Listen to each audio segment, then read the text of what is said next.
मैं दूर हूँ मजबूर हूँ ऐ सैयद आलम, मैं दूर हूँ मजबूर हूँ ऐ सैयद आलम। दीदार दिखाते नहीं आवाज सुना दो, दीदार दिखाते नहीं आवाज सुना दो। मैं सूरत यूसुफ को नहीं चाहने वाला, मैं सूरत यूसुफ को नहीं चाहने वाला। मैं कैस की मानंद नहीं आशिक लैला, मैं कैस की मानंद नहीं आशिक लैला। मैं आशिक मौला हूँ मेरा इश्क दीवाना,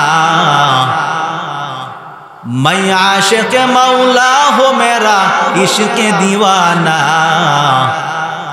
ए जुमला जहाँ जिसके तजल्ली से उजाला, ए जुमला जहाँ जिसके तजल्ली से उजाला।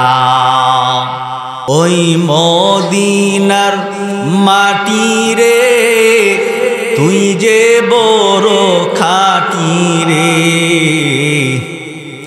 ओई मदीनार माटी रे तुई जे बड़ो खाटी रे। आमार नबीर कारणे, आमार नबीर कारणे ला इलाहा इल्लल्लाह, ला इलाहा इल्लल्लाह, ला इलाहा इल्लल्लाह, ला इलाहा इल्लल्लाह, ला इलाहा इल्लल्लाह, ला इलाहा इल्लल्लाह। वत्तकू यौमन तुरजाऊन फीही इलल्लाह, सुम्मा तुवफ्फा कुल्लु नफ्सिम मा कसबत वहुम ला युज़लमून। भय करो ওই দিনকে যেই দিন আল্লাহ তাআলার কাছে সবাই প্রত্যাবর্তন করতে হবে, ফালাবার কোনো সুযোগ নাই। বড় বড় বেঈমান হামান, কারুন, সাদ্দাত, ফেরাউন, নমরুদ কেউ ফালাইয়া থাকতে পারলো নাকি? পারলো? আমরাও কি পারবো? মরণ থেকে যতই পালাও, মরণ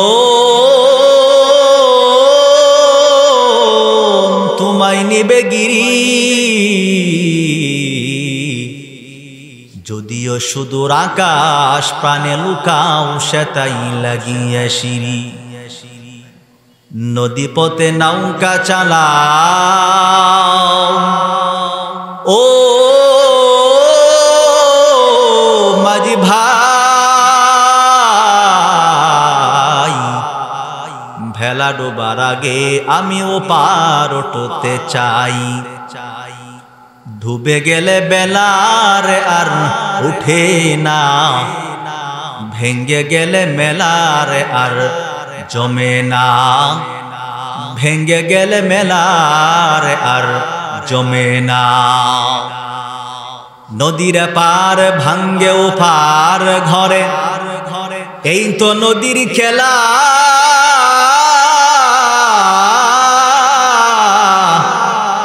সকাল বেলার ধনীরে তুই ফকির সন্ধ্যা বেলা।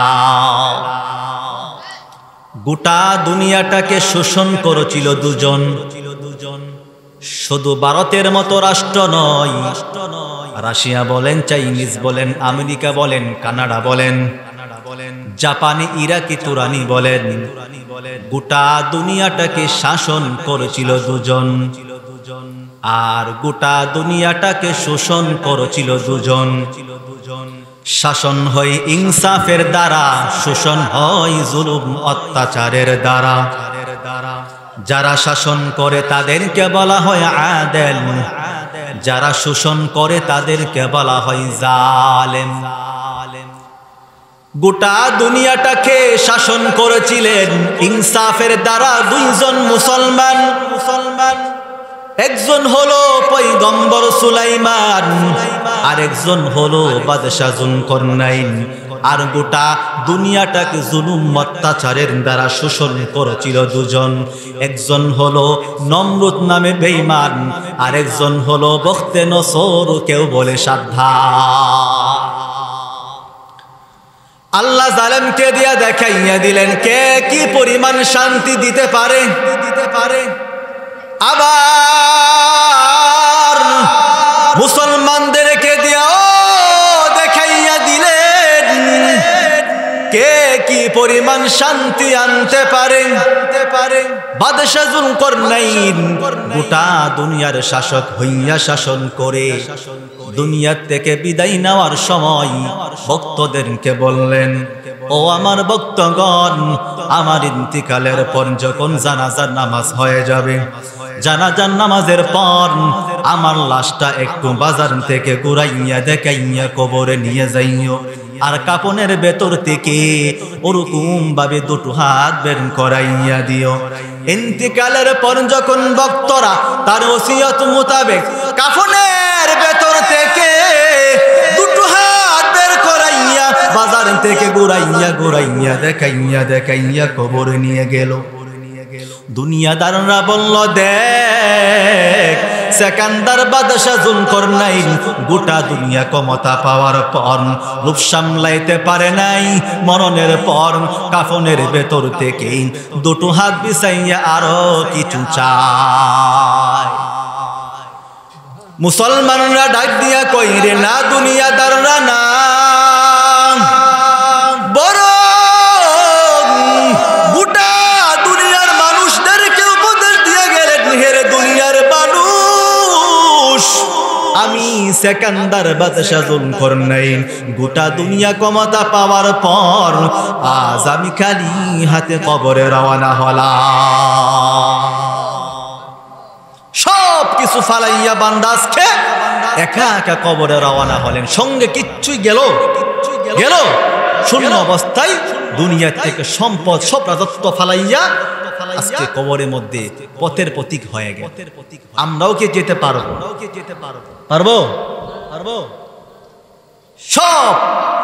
সব কিছু ত্যাগ করিয়া ফালাইয়া আমরা সবাই কবরের মধ্যে কবরে প্রতীক হতে হবে, ঠিক কিনা বলুন?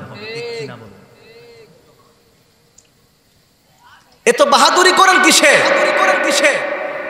40 বছর 15 বছর রাজত্ব চালাইলা, বাহাদুরি করলা, যেমনি মানুষ তেমনি চললা। আজকে কোথায় গেল তোমার বাহাদুর?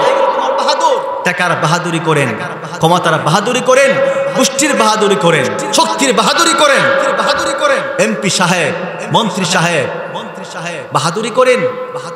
তাকায় দেখেন আজকে তারা কোথায় গেল?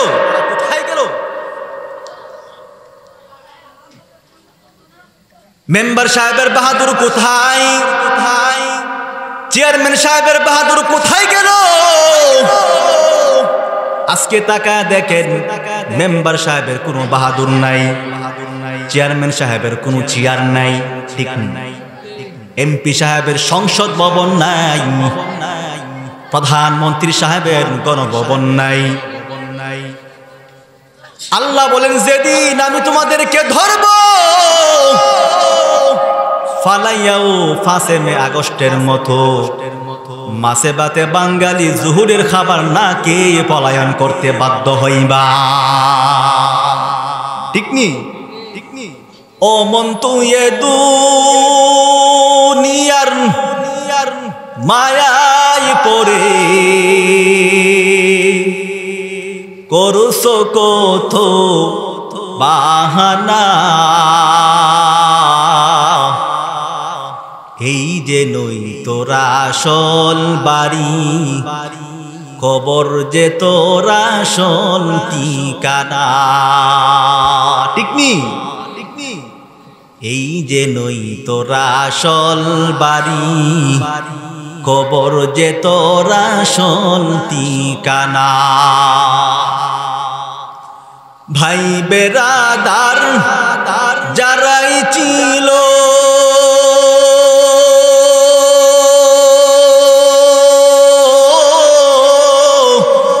একে একে সব হারালো। ভাই বেরাদার যারাই ছিল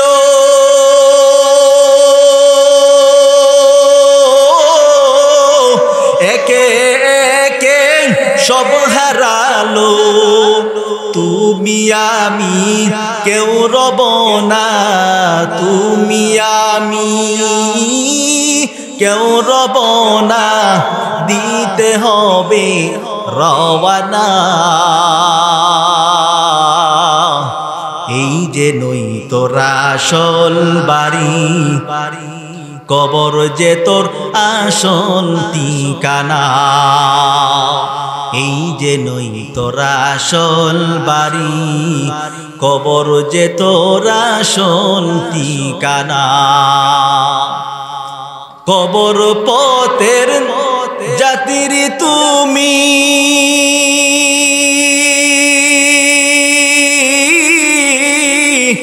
একই পথের পথিকামি।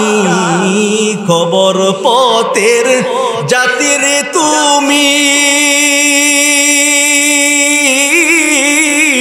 একই পথের পথিক তুমি।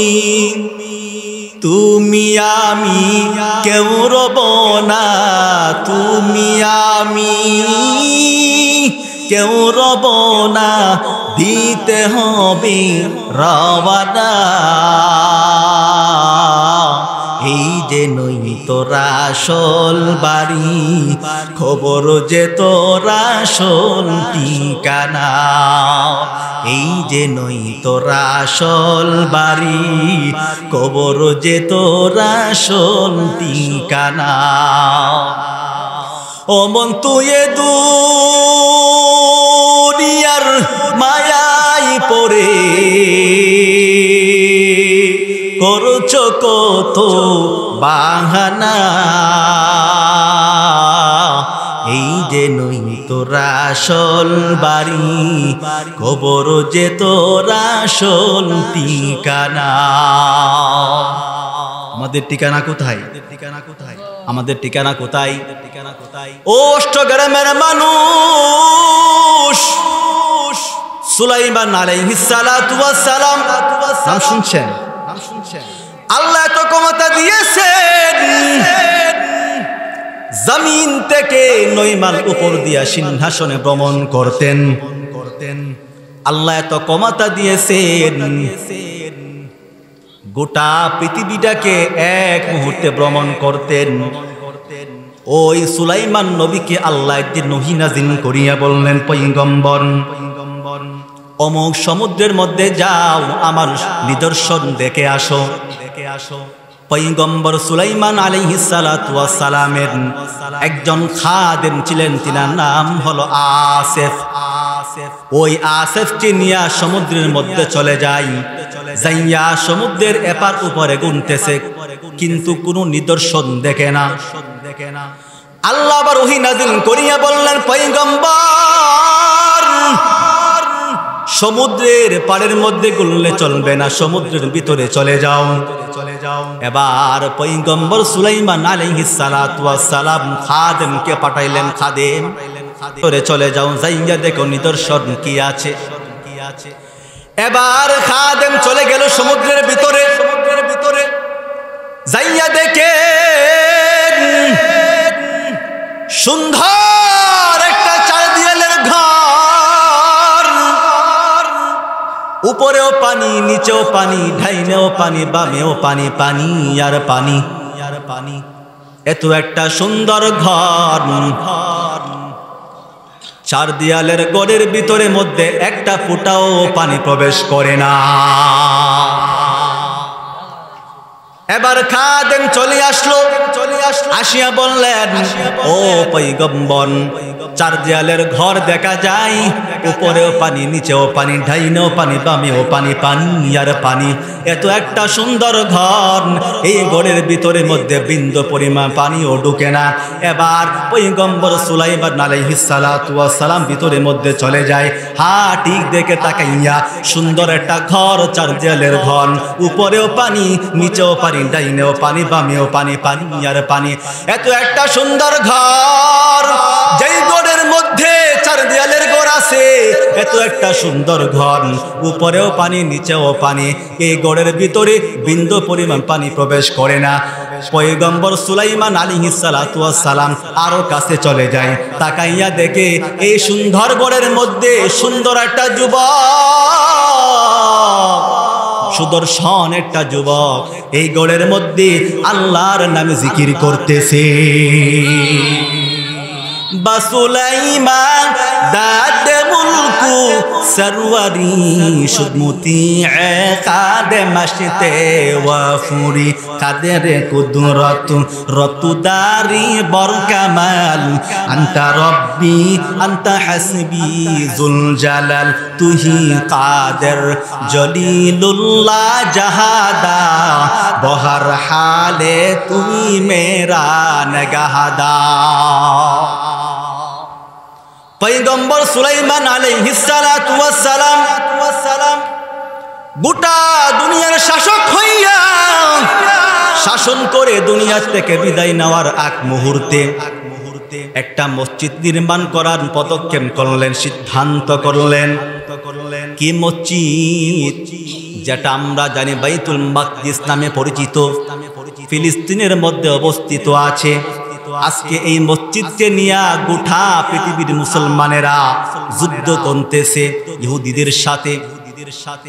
এমন যুদ্ধ করতেছে, মায়ের সামনে বাবাকে দর্শন করতেছে, বাবার সামনে মাইয়াকে দর্শন করতেছে। আজকে ছোট ছোট বাচ্চাদেরকে দর্শন করতেছে, খুন করিয়া তারাকে শহীদ করে দিতেছে। আজকে শুধু তারা গোটা দুনিয়ার ফিলিস্তিন মুসলমানদের উপরে টার্গেট না, তারা গোটা দুনিয়ার মুসলমান উম্মতে মুহাম্মদী যারা, তাদের সকলের উপরে আমাদের টার্গেট। ওই পয়গম্বর সুলাইমান আলাইহিস সালাতু ওয়াস সালাম মসজিদ নির্মাণ করার সিদ্ধান্ত করলেন। অলরেডি সিদ্ধান্ত করে ফেলেছে। আল্লাহ তাকে এমন একটা মুজিজা দিয়েছেন, বাতাস তার কথা শুনতো, পশু পাখিরাও তার কথা শুনতো, জিনেরাও তার কথা শুনতো, মানুষ সহ। আল্লাহ জিনদেরকে দিয়ে মসজিদ সুলাইমান নবী বানাইবেন। জিনেরা মসজিদ নির্মাণ করতেছে, বানাইতাছে। এক পর্যায়ে বাইতুল মাকদিস মসজিদ নির্মাণ শেষ হয়ে গেল। পয়গম্বর আলাইহিস সালাতু ওয়াস সালামের হায়াতও শেষ হয়ে গেল। সব কিছু ফালাইয়া বান্দা আজকে একা একা কবরে রওনা হলেন। সঙ্গে কিচ্ছুই গেল, রাজত্ব ফালাইয়া। গোটা পৃথিবীর শাসক ছিলেন। তিনিও তো বলতে পারে নাই যে আমার সঙ্গে সব কিছু যাবে, গেল।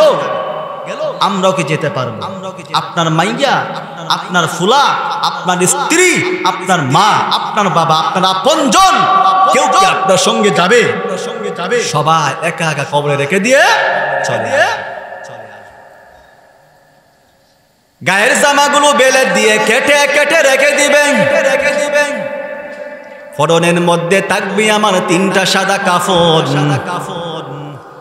এমন একটা জায়গা আমার কবরের জায়গা হবে, যেখানে দিনের বেলা যাওয়া বড় ভয় লাগে। এমন একটা জায়গা আমার কবরের জায়গা হবে, যেখানে আপনজন কেউ আমাকে রাখতে চাইবে না। ওরে আল্লাহর বান্দা, আল্লাহ তাআলা আমাদের কাউকে চিরস্থায়ীর জন্য দুনিয়াতে পাঠান নাই। কই দিন থাকবেন তাও তো কোনো গ্যারান্টি নাই। কত এলাকায় ওয়াজ করতে যাইয়া শুনি, কত আল্লাহর বান্দারা ওয়াজ শোনার জন্য মাহফিলের মধ্যে আসছে, একদল মানুষ, একদল যুবক গাড়ি অ্যাক্সিডেন্ট হয়ে মারা গেল। ঠিক মারা গেল। আর একদল যুবক, আর একদল মানুষ ওয়াজ শুনিয়া মুনাজাত করার পর বাড়িতে যাওয়ার পথে গাড়ি অ্যাক্সিডেন্ট হয়ে বাড়িতে ফিরল। এই তো দুনিয়ার খেলা। অতএব সময়টাকে কাজে লাগাও, আল্লাহকে ভয় করো, তাকওয়া অর্জন করো। ইন্না আকরামাকুম ইনদাল্লাহি আতকাকুম ইন্নাল্লাহা আলীমুন খাবীর।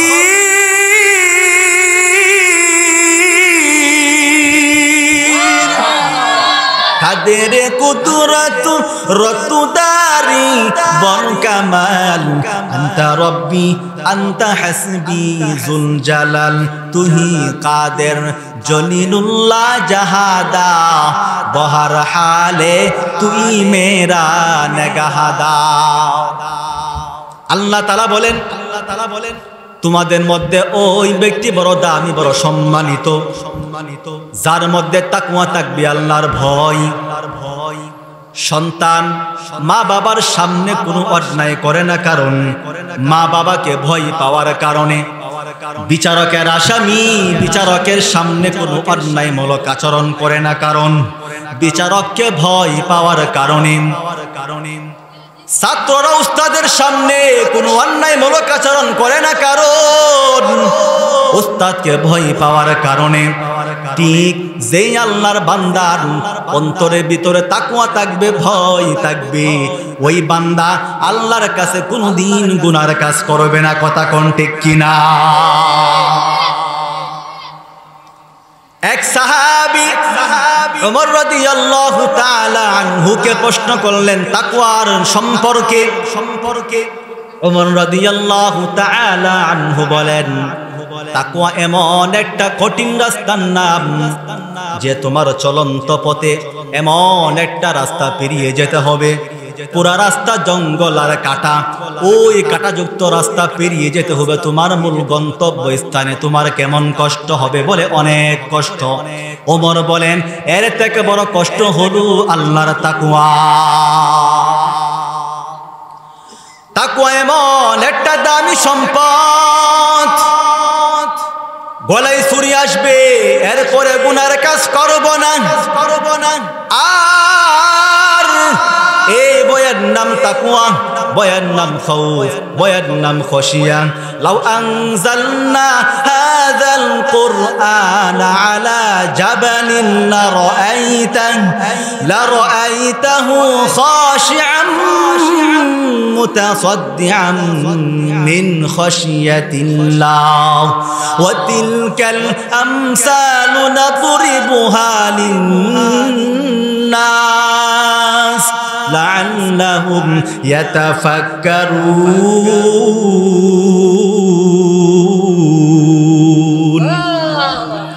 বয়ান নাম খাউফ, বয়ান নাম খশিয়া, বয়ান নাম তাকওয়া। যারা তাকওয়া অর্জন করবে তাকেই বলে মুত্তাকিন। আল্লাহ কোরআন নাযিল করেছেন একমাত্র মুত্তাকিনদের জন্য। যালিকাল কিতাবু লা রাইবা ফীহি হুদাল লিল মুত্তাকিন। জান্নাতের পথ দেখাবে একমাত্র মুত্তাকিনদের জন্য। এখন কার মধ্যে তাকওয়া আছে, কার মধ্যে তাকওয়া নাই, কেমন করে বুঝবো? অনেকে বলে হুজুর আমার মধ্যে তো তাকওয়া আছে, তাহলে তুমি কেন নামাজ পড়ো না, পর্দা কেন রাখো না, হজ যাকাত আদায় কেন করো না? বলে তাকওয়া তো আছে, তাকওয়া তো অন্তরে ব্যাপার। নামাজ রোজা হজ যাকাত আদায় না করলে কি হবে? এক আল্লাহর ওলি উদাহরণ দিয়া বলেন, এক আল্লাহর বান্দা বাড়ির মধ্যে আমের আটি রোপণ করলো, আমের চারা হবে, আম হবে, আম খাবে, এর পিছনে সার গোবর পানি মেহনত কম করে নাই, টানা 3টা মাস পর্যন্ত এর পিছনে খেদমত চালিয়ে যাচ্ছে। এরপরেও আমের চারা গজাই না, কেন? মাথা গরম হয়ে গেল। কারণটা কি বুঝতে পারলো না। দৌড়াইয়া কৃষি বিভাগের অফিসে চলে গেল। কৃষি বিভাগের অফিসারকে বলল, ও আমার কৃষি বিভাগের অফিসার, আমি আমার বাড়ির মধ্যে আমের আটি রোপণ করলাম, এর পিছনে সার গোবর পানি মেহনত কমতি করি নাই। তারা 3টা মাস পর্যন্ত এর পিছনে খেদমত চালিয়ে যাচ্ছি। এরপরেও আমের চারা গজাই না কেন? মাথা গরম হয়ে গেল। কারণটা কি বুঝতে পারলাম না। এবার কৃষি বিভাগের অফিসার বলল, যাও বাড়ির মধ্যে চলে যাও, পরীক্ষা করিয়া দেখব।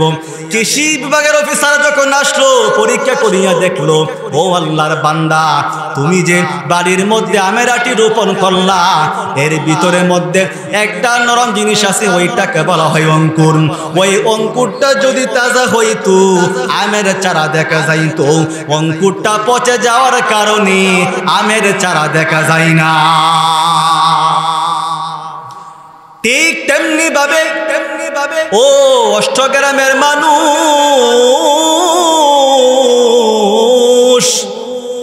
তুমি 40টা বছর নবীর আশিক দাবি করলা রে বাবা, এরপরেও তুমি নামাজ কেন পড়ো না, পর্দা কেন রাখো না, নবীর সুন্নত মোতাবেক কেন চলো না?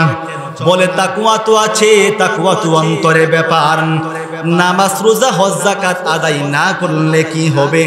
এই যে আল্লাহর বান্দা, তুমি চিল্লাইতাছো তাকওয়া তাকওয়া তাকওয়া। আমি বলবো তোমার এই তাকওয়া ওই আমের আটির ভিতরে যেমন অঙ্কুরটা পচা, তোমার অন্তরের ভিতরে তাকওয়াটাও তেমন পচা। কারণ যদি তোমার অন্তরের ভিতরে তাকওয়া যদি তাজা হইতো, নবীর আদর্শের সুন্নতের দাড়ি মুখে তাকওয়া তাজা দেখা যাইতো। কথা কোন ঠিক কিনা? ও নবীর উম্মতের ধন, তোমার অন্তরের ভিতরে যদি নবীর সুন্নত থাকতো, ভয় থাকতো, গলায় ছুরি আসতো, এরপরে তুমি গুনার কাজ করতা না। हकीकत से तो दुनिया बे खबर है, दुनिया की नुमाइश पर नजर है।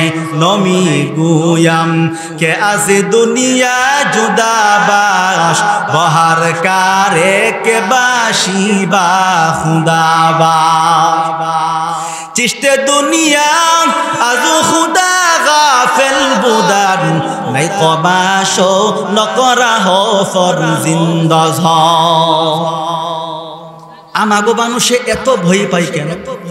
এত বিনয় হইয়া বয়ান করি, ওয়াজ আজও পর্যন্ত পাঁচকুল্লি মাথায় টুপি পরিধান করিয়া অন্য টুপিওয়ালাদেরকে গালি দেই না, হিংসা নজরেও দেখি না।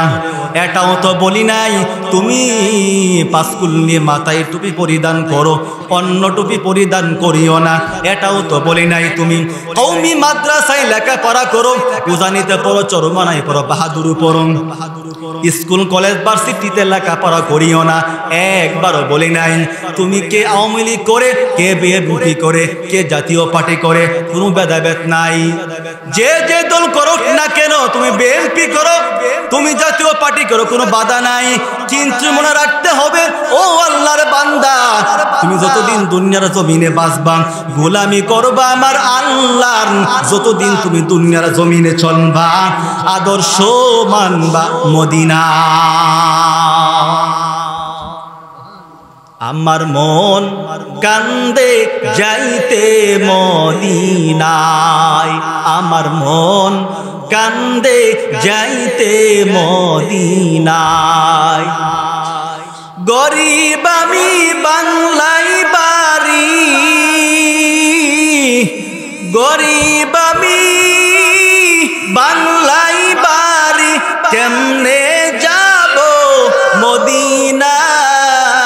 আমার মন কান্দে যাইতে মদিনায়, আমার মন কান্দে যাইতে মদিনায়। মনে বড় আশা ছিল যাব মদিনায়, মনে বড় আশা ছিল যাব মদিনায়। সালাম আমি করব গিয়ে, সালাম আমি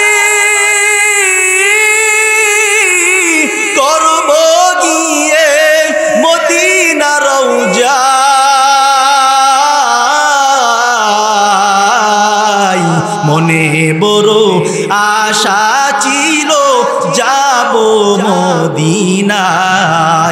মনে বড় আশা ছিল যাব মদিনা।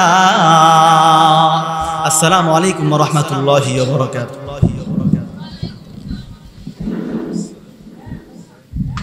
আলহামদুলিল্লাহ।